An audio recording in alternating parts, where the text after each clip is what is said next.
Hi, friends. I wanted to share some dreams with you that I had Saturday night and Sunday morning. So, this would have been February 10th and 11th. And I didn't particularly ask for or enjoy these dreams, and I didn't want to share them until I became convicted that the Lord wants me to share them. And so, I had prayed for confirmation from Him, and I received multiple confirmations. So, before I say anything else, I just want to camp on this verse for a minute. You will keep him in perfect peace whose mind is stayed on you because he trusts in you. Isaiah 26:3.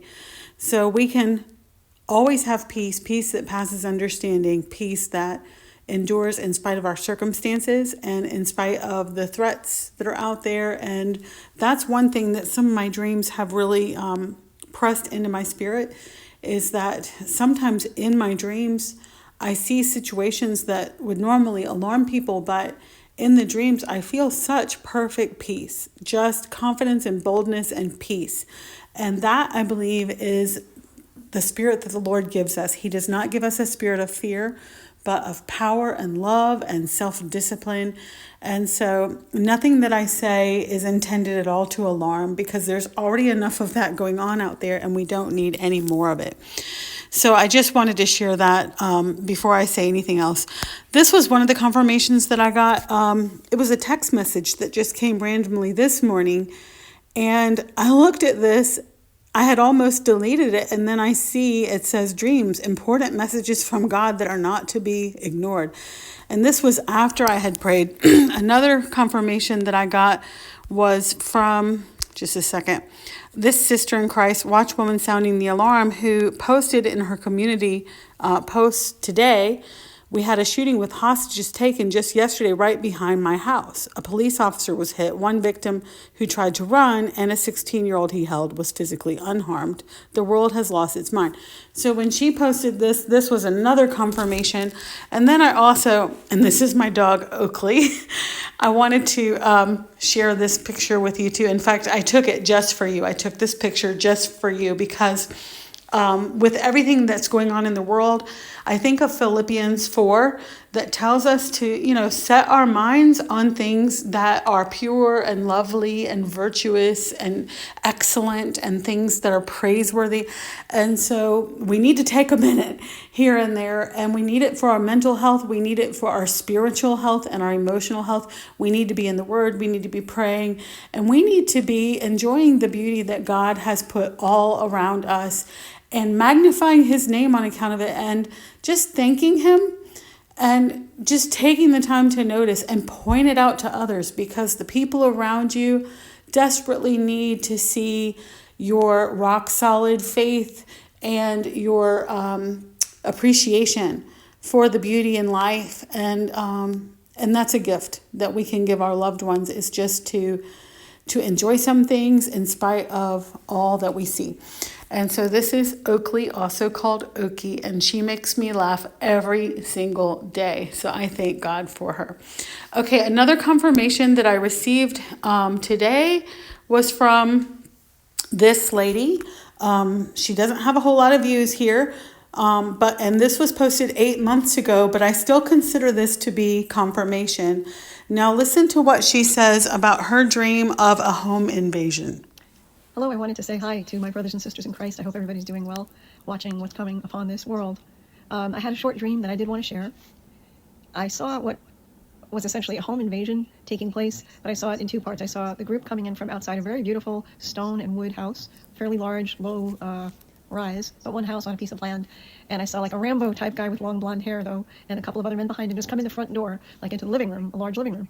And then I was aware that there was like a swinging door into the kitchen, and that was like a big farmhouse type kitchen and a big rough wooden table. And seated at it was a black man, and behind him a couple of his family members, some other younger men, and I don't remember who else. They were very calm, and they knew these people had come in their front door. Well, he was sitting at this big farmhouse table with these, I need two hands, these long metal cylinders about this round and maybe 6 to 8 inches long.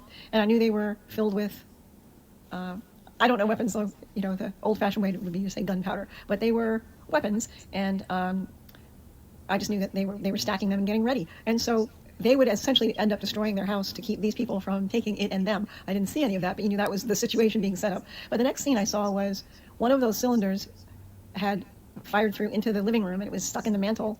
And Barack Obama walked up to it and just kind of inspected it very calmly and turned around and patted a dog and left. And that was it.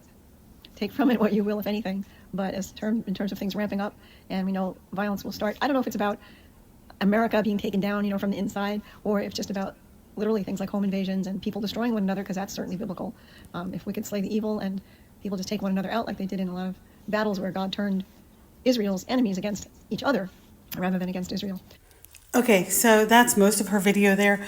Go check that out. Subscribe if you want. I need to still do that. What I found remarkable about this, remarkable about this is that Cynthia posted this 8 months ago, which if you look at the statistics, they say that more people have entered the United States illegally in the last 4 months than in the previous 40 years. I have not vetted those statistics, so if somebody's really good at, substantiating and verifying, trust but verify, please do that. But what I do know is people are coming across at record numbers, no matter what the data looks like. It's incredible. It's definitely more than an uptick, okay? And so I want to get into my dream. And while I do, let's look at my puppy. So I had one dream on Saturday night, and I woke up from the dream. And I don't sleep very well anyway these days because of my gut. And it's something I'm working on, and I'm, taking care of it. So I don't want to put that out there for, I'm not looking for admonition from people or advice necessarily, but you can definitely pray for me. But I woke up from the dream, and it was bad. And all I remember about it was that there were two separate aspects to the dream that I really did not like. And I remember waking up and thinking, thank God it's just a dream. It's not real. Everything is okay. Everyone is okay. And I also kind of coached myself into rolling over and trying to go back to sleep rather than getting up, which is what I would normally do. And it's probably because I went back to sleep fairly quickly and didn't get up that I really can't remember any details other than it was about a home invasion. And that's all I can remember, is that it was about a home invasion. And I remember that thought because I, again, was very thankful when I woke up and realized none of this has actually happened. So then I went back to sleep, and you know how you can't really tell passage of time when you're sleeping. So I don't know how long it was between the first dream and the next one that I'm going to tell you about. But sometime early Sunday morning, so the 11th, I had another dream of a home invasion. And I don't know how long it was. Again, it could have been minutes or hours later. But this one I do remember. And I know that I was not in my own home. I was in another home, a smaller home. It had a shorter front yard. And the street was very close to the porch and the front of the house. And a pickup truck pulled up, and people were in the back in the bed of the truck as well as inside the truck. And they were dressed in black, and they had their faces were covered. They had either like a handkerchief or something knotted around their faces so that their faces were covered. And for whatever reason, and I can't figure this out, but there were bags of stuff tied to the front door. And for that reason, I couldn't shut it. And so I was trying desperately to shut the door. I was trying to move the bags, and I realized I was running out of time and they were going to reach me before I could get the door shut if I kept trying to get those bags off. So then I just tried to slam it shut, with the bags and all. And as I can recall, I did get it shut, and then I ran into another room where I could kind of just wait around the corner and kind of take them out as they came around the corner. And I did have, a small pistol in the dream, and I had cocked the pistol. And I do remember also that there was one other person with me, although I never looked at the person and I never spoke to the person. And so I'm not sure who it was. I just had the feeling that it was a child. and that I needed to protect the child. So it wasn't just me that, I was looking out after. And I realized very quickly they were coming through the door, and one after the other, and so many of them, that there was just no way I was going to successfully defend myself and this child.